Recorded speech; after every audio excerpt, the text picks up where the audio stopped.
channel. Hi! Today we're gonna do a social experiment with all of you. Yes, with all of you. Right, Anna? Yeah. So I'm sure all of you have phones nearby. Again, phones, Ellen?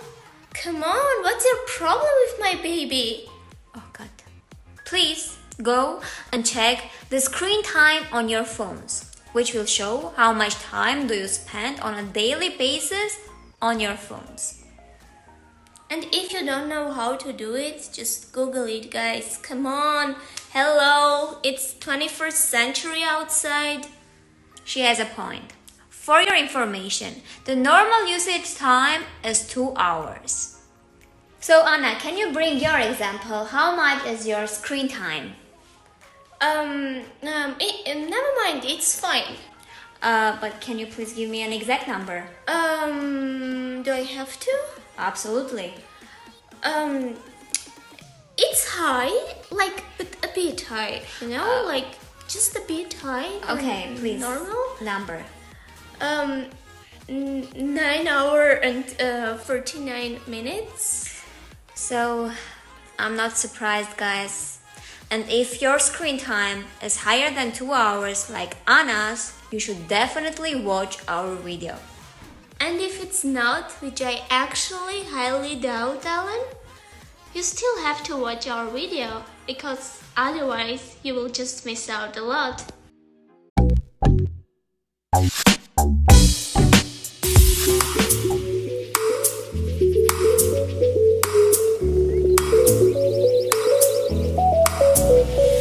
Nowadays, the major part of our life is occupied with social platforms, and one can hardly imagine himself or herself without them. More than 4.5 billion people are using the internet at the start of 2020.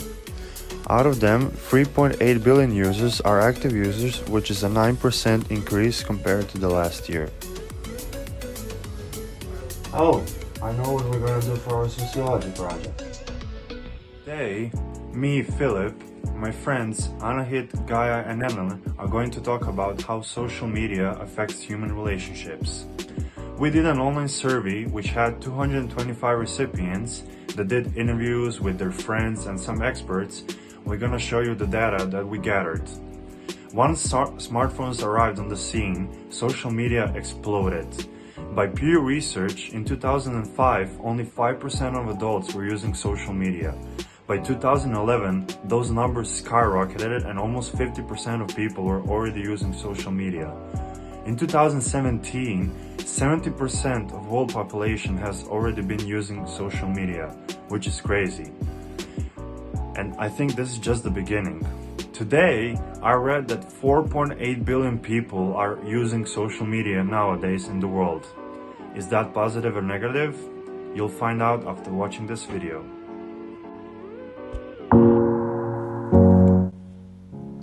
So guys, let me introduce you to my friend Anna. This is her.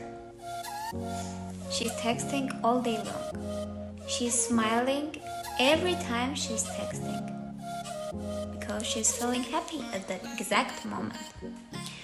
But when her phone is dead, this is how she looks like. Anna, you seem sad. Alan, stop. Are you incomplete now? I just love chatting with my phone. I'll take that for yes. You may think she's in love. Probably you are right. She's in love with her phone and texting. And yet, this is even proven by science. In fact, Anna is under dopamine now. No, don't get me wrong, she's not using any drugs or something. She's just texting. And what is dopamine? Dopamine is a chemical in our brain which is produced when we are doing something with pleasure, when we are eating delicious food, when we are falling in love, when we are doing exercises, and most importantly, when we are having successful social interactions. Variable reward schedules were introduced by famous psychologist Skinner. in 1930s. He was experimenting with mice and found out that mice were more frequently responding to reward-associated stimuli after a varying number of responses, precluding the mice's ability to predict when it would be rewarded. So, in our survey, we asked two important questions regarding this issue. First, whether they can live a day without their phone, and 90.66% of our respondents answered no. And also, we asked whether they feel addicted to their phones, and 70.5% answered yes, while 14.42% answered that they don't know. So, our survey itself talks much about addictive manner of social media. I don't really see why Ellen is so inclined to think negatively about social media. After all, I think that dopamine is not bad at all because it gives you pleasing feelings and fun. Oh, sorry guys, I got a notification here. Sorry, we shouldn't get distracted, right? What was I saying? Oh yeah, we are here to talk about positive things. So I think that social media enriches and builds social capital. It provides ways of connections and connects with people through platforms that would otherwise be impossible. Accordingly, it creates social circles. This is actually not me saying, this is Catherine Moore saying, who is a PhD psychologist at Providence St. John Child and Family Development Center in Santa Monica. Let's not go deep and just think about this quarantine situation. How we're supposed to connect with our loved ones, family, during these depressing and hard times? Through pigeon posts? Since in Murcia there are a lot, but I don't think it would be as effective as social media is. Through our conducted research, we found out that 65.2% of our participants have reported that they have made a friend online, and 87.9% of respondents have stated that they feel more connected with their friends through social media. Social media can also foster romantic relationships. According to the Pew Research Center, nearly 1/3 of Americans and 48% of Americans aged 18 to 29 have dated online.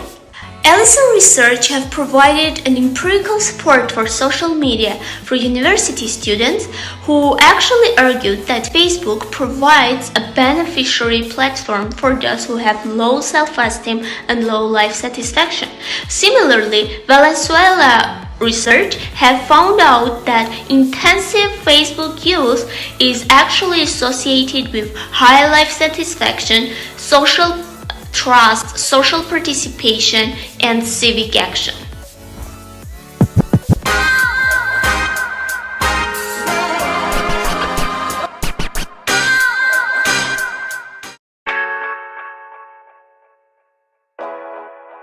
Good afternoon, I'm here with my good friend Michael, and I'm here with my good friend Jack, and today we're going to conduct an interview of the project that we're working on. We wanted to see his opinion. He has experience in psychology, sociology, and philosophy.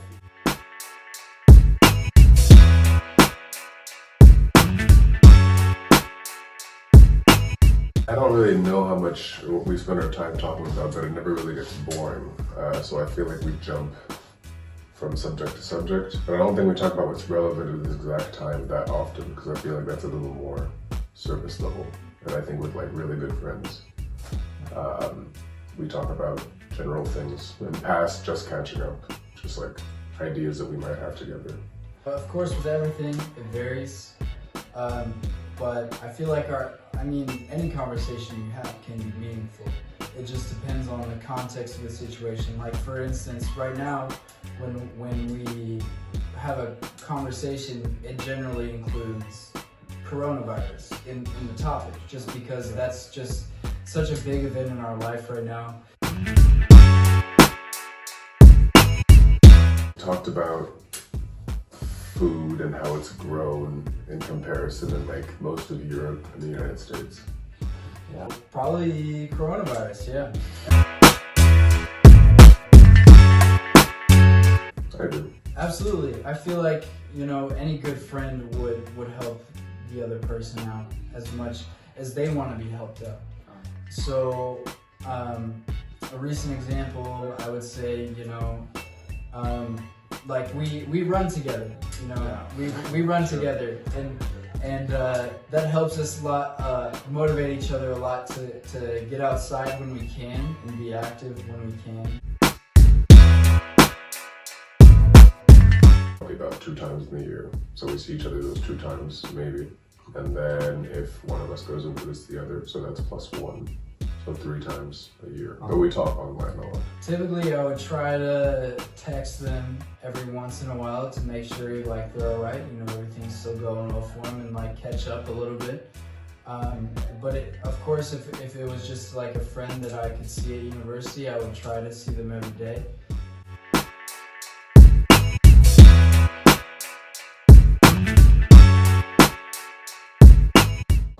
If the personal thing doesn't involve them, then yes, I will be able to talk to them about personal things. I never had an experience like that where I've been hurt to the point where, you know, I feel like I need to close myself off, but I do feel like there's always a need for a certain level of like closing yourself off.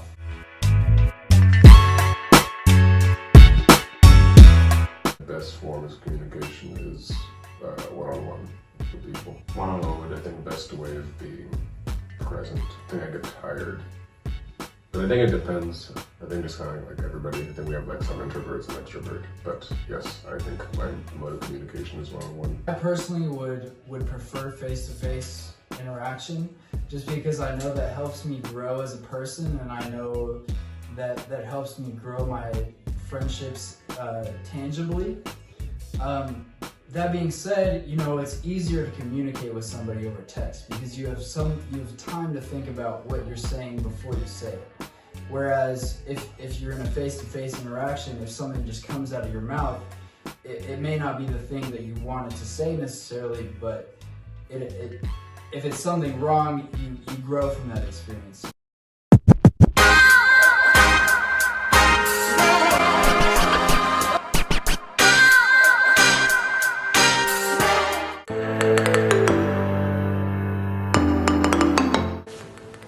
At this age of globalization, many of us have family members, friends, significant others living, studying, or working abroad. If we did not have today's communication methods, we won't simply be able to keep in touch with them. However, if there is a chance to turn this online communication into face-to-face communication, we should definitely take a chance and do it. One of the simplest reasons is that while communicating online, you lose sometimes the real communication, the real feelings, because they are left behind the camera.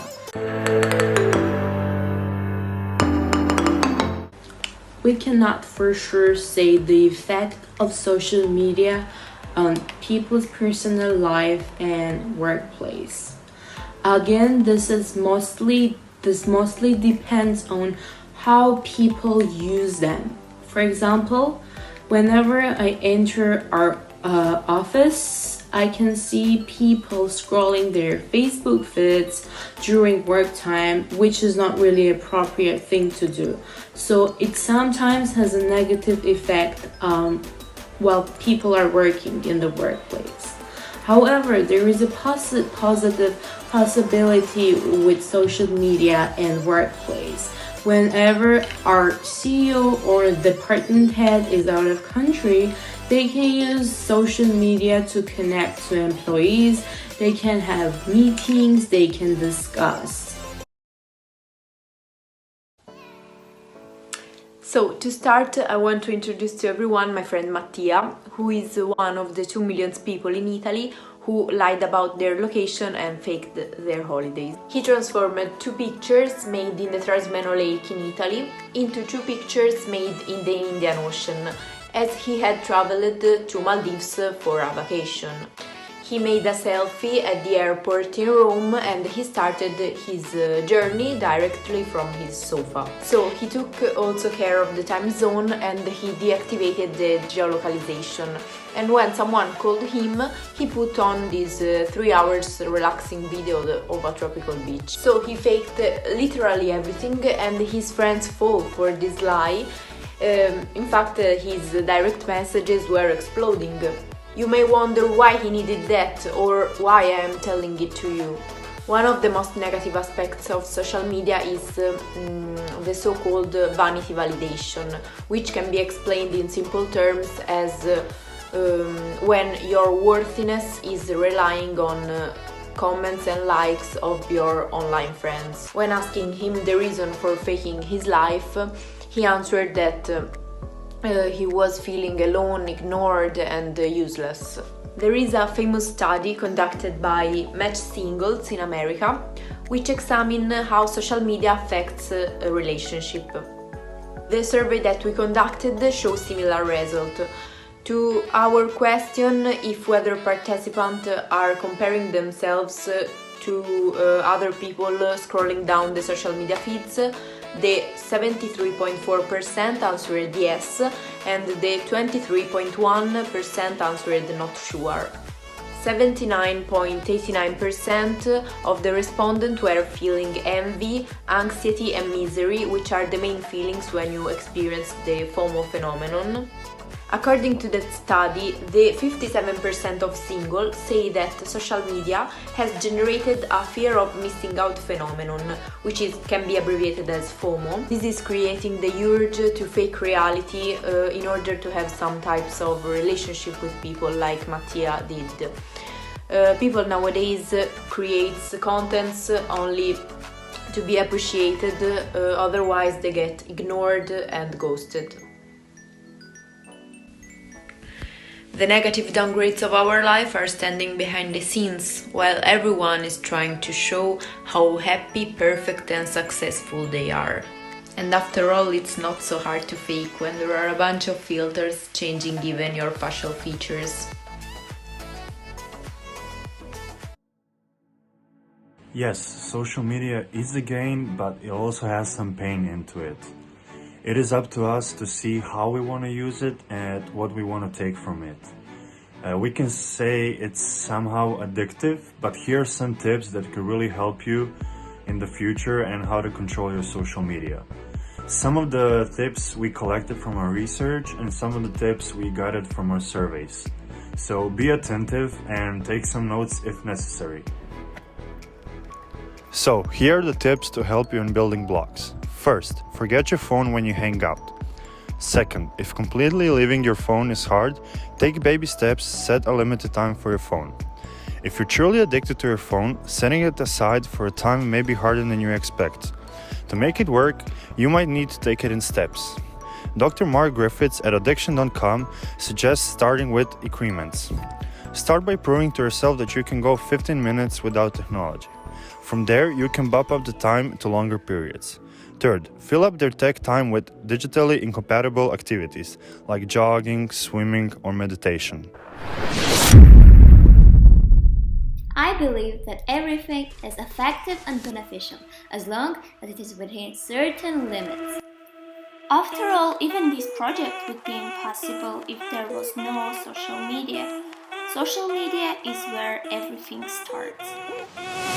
Si el ritmo te lleva a mover la cabeza y empezamos. Mi música no discrimina a nadie, así que vamos a romper. Toda mi gente se mueve. Mira el ritmo como los tiene. Hago música que entretiene. El mundo nos quiere, me quiere a mí. Toda mi gente se mueve. Mira el ritmo como los tiene. Hago música que entretiene. Mi música los tiene fuerte bailando y se baila así.